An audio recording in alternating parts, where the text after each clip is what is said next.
So today I'm going to show you how to cook guacamole, or as the Spanish say, guacamole. For that you need 5 avocados,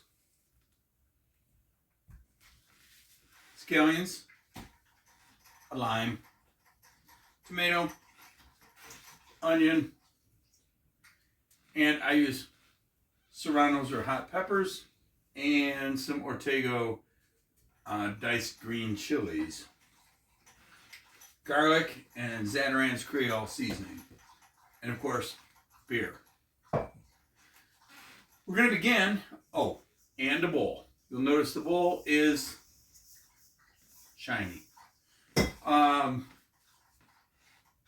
was taught a long time ago not to use ferrous metals because that would speed up the ripening and to get that nasty brown on avocados. That turned out to be bullshit. It doesn't seem to make any difference. So we're going to begin by chopping a medium-sized onion, and hopefully not a Fred Flintstone finger that I have. At this point, Chef Ramsay would be calling me everything but a child of God, and I would have stabbed him in the head.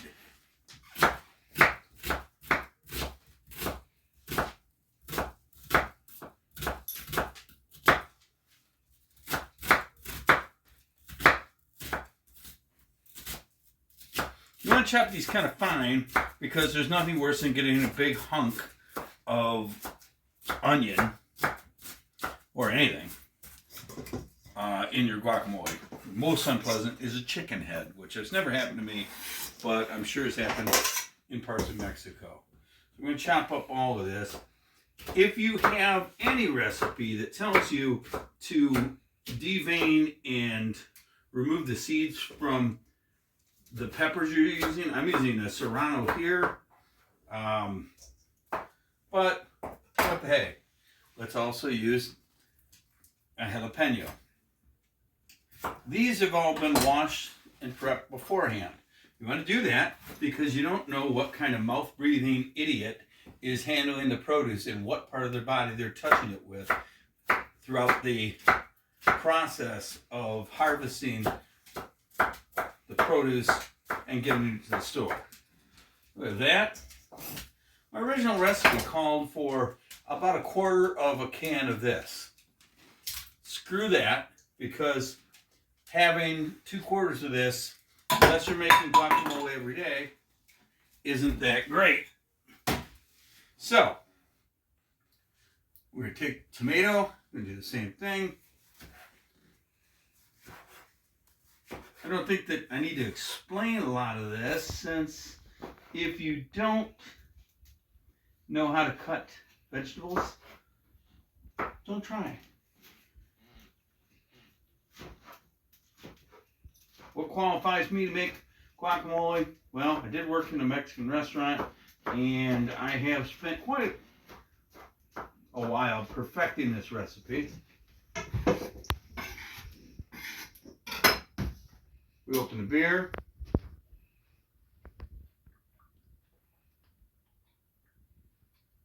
Ordinarily, you want to use Mexican beer, but frankly, I don't know you, so I don't give a shit what you use. I use Zatarain's Creole seasoning. I always want to wipe this as a little picture of a guy playing some sort of jazz instrument. I always think it's some sort of dirt, and I'm always trying to rub it off. Zatarain's, if you're listening, you might want to consider that. Okay, then we have garlic. Now, ordinarily, you'd use 2 tablespoons of salt, 2 tablespoons of garlic. My rule is, when you think you have too much garlic, put in a little more. Then, and this is important,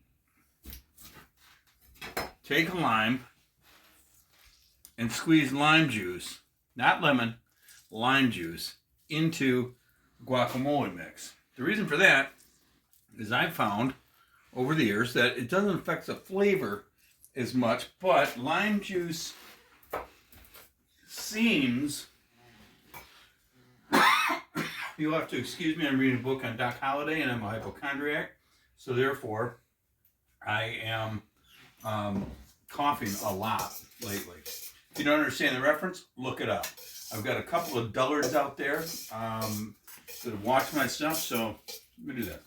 So just look at that beautiful mixture.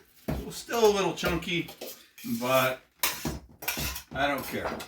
We're going to take this and put it in the refrigerator. We'll pretend this is a very special effects. This, I've heard, put it in overnight. I've heard put it in for 30 minutes. And typically, I've heard, why don't you have pants on? We're supposed to be at your sister's in 15 minutes. Did you make the guacamole yet? In which case, refrigerator is not necessary. But now, I want to show you the trick to this that may just save your life. And I'm not joking. One, you take this little pin out, the pit, and then carefully slice the avocado around the pit. Now, a lot of people will tell you the best way to remove a pit is to do this, take a whack, and get it in there good, and then twist it out. They're idiots. Watch. Magic, right? Now, why not do it like that? Because you slam a sharp knife into your hand, it's going to bleed in your guacamole, which, depending on the people eating it, may improve the taste or make them deathly ill. I personally like a blood-free guacamole, so just take them, run your finger through this. I've washed my hands like a surgeon that has just performed an illegal abortion on a raccoon, because you don't want anybody to get sick from your food. At least I don't. Again, follow it around the pit. Again, quick slight squeeze on there. Since we're not using the guacamole as wholes, a half guacamole, or half an avocado, since we're not using the avocados, I should say, there's no good reason to preserve that pit. Now,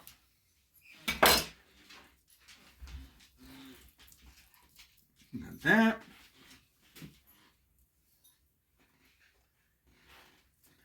Some of you may know this trick. If you take an avocado pit and put toothpicks in it and stick it in water, a couple of weeks later, you'll have a horrible, stinking mess that will not grow an avocado tree, but will prove to all your friends that you're an idiot, assuming you have friends. Again, this.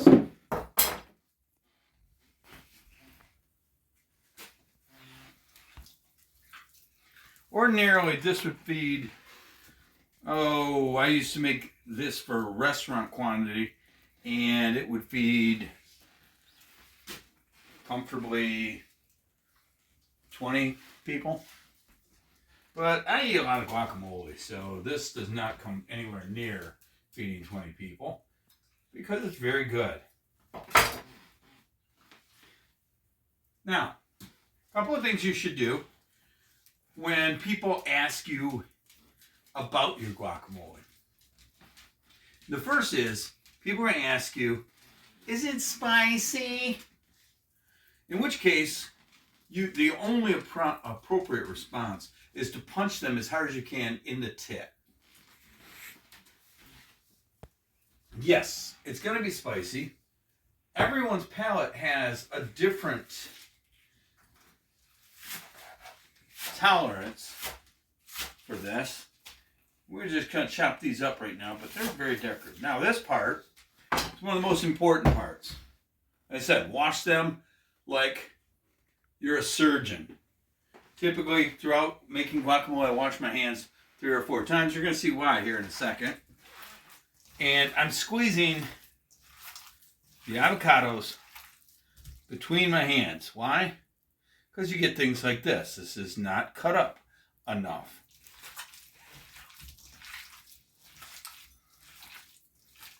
Now, if you like, you can, see, again, we're getting chunks of the hot pepper because I was overzealous with my chopping, but this allows you to, if you're new at this, it'll allow you to take any of the peelings that has developed, anything that of the avocado, that rough exterior. There's nothing more gross than getting one of those little pits or the skin of the avocado in your, at the end of a corn chip. Now, see my hands? The temptation is to do this. Not a bad idea. But kind of gross if you're cooking for somebody else. So, we're going to wash our hands again. All foo-foo. And we're going to take, and we're going to make some very nice, I don't know you or like you well enough to make it completely presentable. Now we're going to take those shallots that we did and we're going to put those over the top. And finally, good luck finding these. I make these myself. They are smoked jalapeno peppers. But we're going to take this. Take some, I've got some Szechuan pepper in here. We're going to coarsely grind it over this, just so your friends and relatives suspect that there might be a little bit of rat shit in here. And that's how you make guacamole.